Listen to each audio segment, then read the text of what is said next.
President Donald Trump called Vladimir Putin. He made the news public on social media and announced direct Russia-US talks.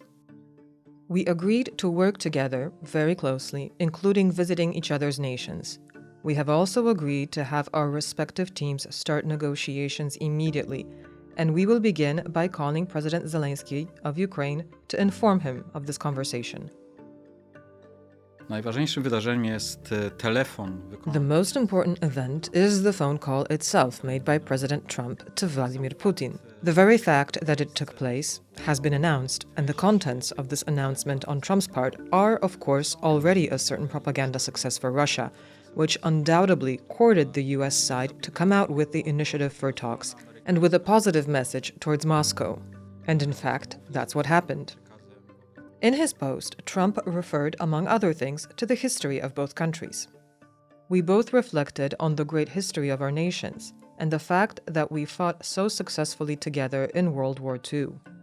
Przede wszystkim warto też zwrócić uwagę na to, że First of all, it's also worth noting that there are no negative elements in these declarations from Trump's side. There are no warnings, let alone threats. There are no elements critical of Russia, of its position.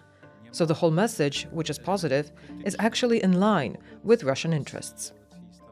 The Russian response is kept in a different tone. It's more distanced and reserved. The Kremlin stresses that the subject of the talks must be the root causes of the conflict. ten skrót myślowy tak naprawdę... What Moscow really means through this mental shortcut is a conversation on European security and even global security, meaning the so-called aggressive policy of NATO and the United States towards Russia. These suggestions for a conversation about the root cause of the conflict strongly allude to the demands that Russia made towards NATO and the United States in December 2021, before the full-scale invasion of Ukraine. This so-called ultimatum, in fact, pointed to the Russian objective, which was actually recognizing by the West the Russian sphere of influence in the so-called post-Soviet area, starting with Ukraine. The second demand was the de facto creation of a security buffer zone in Central Europe. And finally, the withdrawal of the United States from Europe, primarily in the military sphere. We discussed these root causes of the conflict in our video, Ukraine was just the beginning, Russia's real reasons behind the war. Trump informed Zelensky on the substance of the conversation with Putin through a telephone call. Very substantive negotiations with the United States of America. I had a conversation with President Trump, a good and detailed discussion. I am grateful to the President for his genuine interest in our shared opportunities, in how we can work together to bring real peace closer. It was a long conversation. We discussed many aspects: diplomatic, military, economic, and President Trump informed me of what Putin had told him. We believe that America's strength is sufficient to pressure Russia and Putin into peace, together with us, together with our partners. It must be emphasized that we are explicitly talking about bilateral US-Russia talks, and this is in line with Russia's interests. Sugeruje to, że ani Ukraina, ani... This suggests that neither Ukraine nor the European ally states will take part in these talks. Instead, they will be informed on the progress, as President Zelensky was informed immediately after the talks between Putin and Trump. Ukraine wasn't the only topic of the conversation between Trump and Putin. It touched on a whole range of issues, among other things the Middle East, energy policy, and artificial intelligence. This suggests that the US-Russia talks might be quite broad and comprehensive.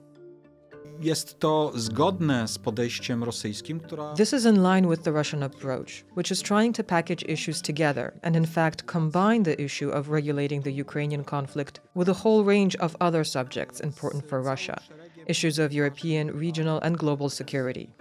Statements by the US Secretary of Defense at the Ramstein Group meeting are also an important recent development.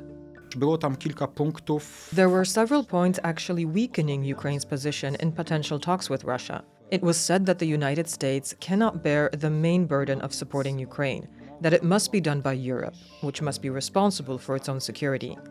But in practice, this also means that the United States does not intend to send any forces to Ukraine, including in the framework of the peacekeeping mission currently under discussion, i.e., the ideas of sending a larger military force with the aim of guaranteeing compliance with the ceasefire, when it in fact happens. Mr. Hegseth made it clear that it would not be a NATO mission, that it would not be covered by the Allied guarantees of Article 5 of the Washington Treaty, and that there would be no U.S. forces involved. This, of course, does not predetermine the details of such a mission, but it does mean that the U.S. is, to some extent, backing away from declaring explicit security guarantees to Ukraine, which is in fact the main means of potential deterrence against Russia. We also already know who will participate in the talks from the U.S. side. This was announced by the White House press secretary. Said that he has asked Secretary of State Rubio, the director of the CIA, John Ratcliffe, our national security advisor here at the White House, Michael Watts, and Steve Witkoff to lead the negotiations. Zwracają uwagę dwie rzeczy. Two things are notable. First, the presence of Witkoff. His presence suggests that the Middle East is a priority issue in talks with Russia. And secondly, the absence of Keith Kellogg, who is assistant to the president and special presidential envoy for Russia and Ukraine. Kellogg, who is known for his views critical of Russia, was previously expected to participate in the preparation of these talks. This is in fact the purpose of his European trip and visit to Ukraine in the coming days. His absence from this lineup may suggest that his position and influence on potential talks may be reduced. So what happens next? Kremlin spokesperson Dmitry Peskov confirmed that Trump and Putin had agreed on further contacts, including an in-person meeting.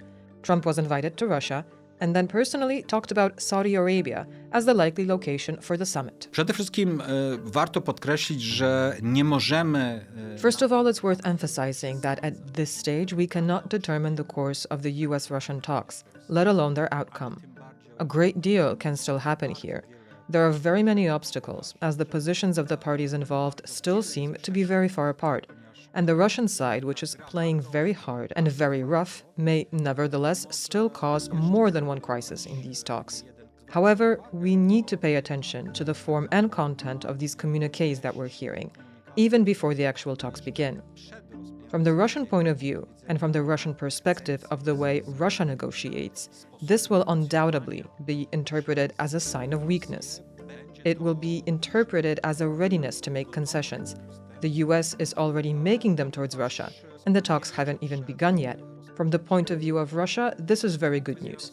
But even more so, it suggests that Moscow will raise the stakes in these talks and will increase its demands, expecting and hoping to gradually enforce even more concessions. Thank you for watching. If you enjoyed this video, take a look at our other stories on screen now. And don't forget to subscribe.